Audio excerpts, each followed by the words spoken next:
Revelasyon ni Nino Mulak sa trauma na nangyari kay Sandro Mulak sa GMA Network. Naglabas na ng reaksyon ang pamilya ni Sandro Mulak tungkol na sa isyu ng pang-abuso sa kanya ng dalawang GMA contract workers. Sa pamamagitan ng cryptic post na ibinahagi ng mag-asawang Nino Mulak at Diane Abby Tupaz, nanawagan sila ng hustisya sa hindi na pinangalan ng mga individual na siyang umabuso sa kanilang anak. Walang binanggit na pangalan o pinuntong insidente ang parinig na post ng mag-asawa sa kani-kanilang social media accounts. Unang nag-post ng palaban ng mga pahayag ang aktor na si Nino Mulak, kaugnay na nga sa pangahalay na isyu na ginawa sa kanyang anak. Sa kanyang Facebook post, maintriga ang mga binitawan nitong pahayag at sa panimula ng kanyang post, aniya, "Inumpisahan nyo, tatapusin ko." Tila sa tono ng mga pahayag nito ay nanggigil nga ito sa galit. Sa post naman ni Abby Tupaz, ang tumatayong ina ni Sandro, binanggit nito kung gaano nila kamahal at inalagaan ang anak nila, ngunit hindi nga ito nirespeto ng ibang tao. "Pinalaki at iningatan naming mabuti ang aming mga anak na puno ng pagmamahal at pag-aaruga, tapos wawalang hiyain lang ng mga kung sinong tao na nilamon ng kademonyuhan sa katawan para magawa yung ganong klaseng kababuyan. Hindi kami makakapayag na hindi namin makakamit ang hustisya. Habang buhay na dadalhin ng anak namin yung kababuyan na ginawa niyo sa kanya, wala kaming pakialam kung sino kayo o kung sino ang poprotekta sa inyo. Sisiguraduhin namin na pagbabayaran nyo yung ginawa nyo. Hindi namin hahayaan na may mabiktima pa kayo na iba. Itutuloy namin ang laban. Mananagot ang dapat managot. Nagkakanginig kayo ng laman." Sa dulo ng post nito ay may hirit pa itong hashtag na justice should prevail. Palaban nga ang pamilyang Mulak ngayon at idiniin nilang ididimanda nila ang nangbaboy sa anak nilang si Sandro. Maging ang pinsan ni Sandro na si Luigi Mulak, ang anak ni Aga Mulak, ay naglabas din ng kanyang cryptic post sa Facebook. Aniya, "Subukan nyo kami ng gising."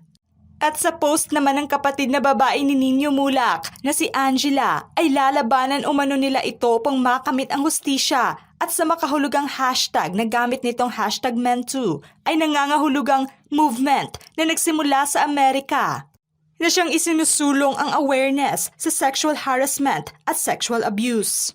Halos lahat ng pamilyang Mulak ngayon ay naglabas na rin ng cryptic post nila patungkol na sa issue.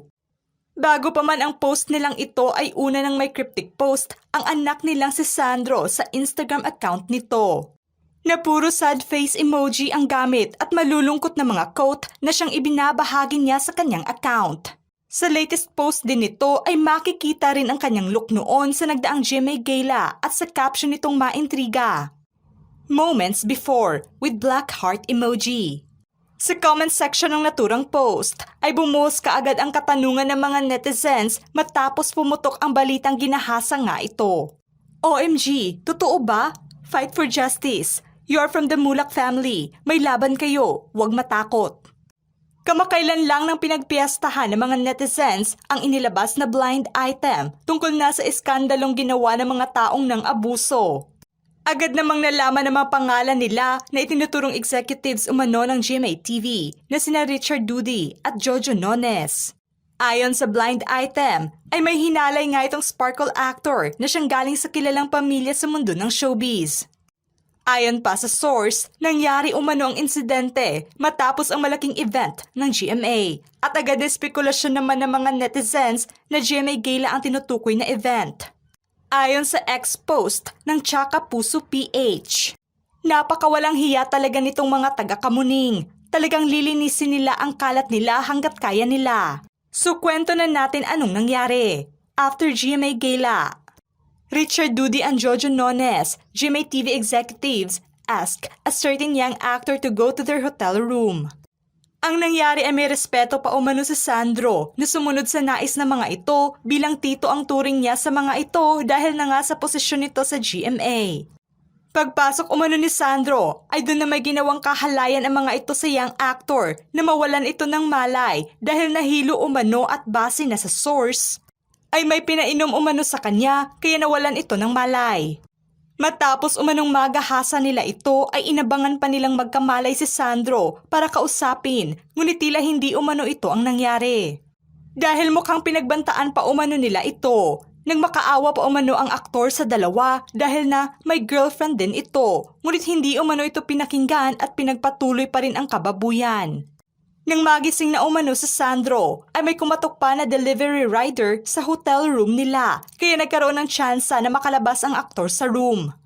Dahil sa nangyari, ay nagkaroon ng trauma si Sandro. Kasunod pa nito ay tila naging mainit pa ang issue matapos na magbahagi din ng Instagram story si Ogie Diaz na tila pinunto nito ang naturang issue sa kanyang post. Anong muntik? May nangyari talaga. Believe me, wag nang pagtakpan. Dapat ipaglaban at makuha ang hustisya para sa inabuso. Sa dagdag pa na impormasyong aming nakalap ngayon ay kumuha na umano ng abogado ang pamilyang Mulak upang masampahan na ng reklamo ang dalawang ehekutibo ng GMA TV dahil nagdulot umano ito ng malalang trauma sa anak nila. Ayon naman sa pahayag na inilabas ng GMA, na mga GMA contractors lamang daw nila ang dalawang pinangalanang individual. At hinihintay pa nila ang formal na reklamong isasampa ng pamilyang biktima ng issue at maging sila ay mag-iimbestiga din umano sa nangyari. Base na nga sa palabang pahayag at maintrigang post ngayon ng pamilyang Mulak ay malinaw na sa karamihan na may katotohanan talaga ang nangyari. Sobrang kawawa umano ng young actor sa ginawa ng mga ito sa kanya. Ikinagulat nga ito ng lahat dahil nakakagalit naman talaga ang ginawang kababuyan ng mga pinangalanang individual sa aktor. Espekulasyon naman ng karamihan na tila ito talaga ang gawain nila ang mga biktima ng mga baguhang artista. Sadyang nakakalungkot lamang daw para sa iba na walang kalaban-laban dahil hindi galing sa kilalang pamilya. Ngunit tila biyaya umano ang revelasyong ito para na sa iba na nanatiling tikom ang bibig sa mga ganitong uri ng pang-aabuso sa mundo ng showbiz. Tila ito pa umano ang magiging tulay upang hindi na makapangbiktima pa ng iba ang tulad nila. Sinuportahan naman ng karamihan ngayon ang hakbang na ginawa ng pamilyang Mulak at nagpaabot na rin ng panalangin at yakap sa pagsubok na kinaharap nila ngayon. Kailangan at nararapat umanong managot ng mga ito dahil hindi umanong makatao ang ginawa nila sa young actor.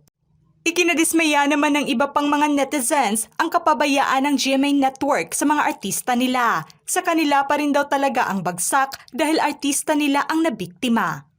Sana ay gumawa rin ng istasyon ng hakbang upang maprotektahan ang lahat ng mga artista nila. Kailangan umano nilang gumawa ng mas maayos na aksyon upang hindi na mangyari ito ulit. Ano ang masasabi nyo sa isyong pangahalay kay Sandro Mulak at sa revelasyon ng pamilyang Mulak ngayon tungkol na sa trauma ni Sandro? Just comment below.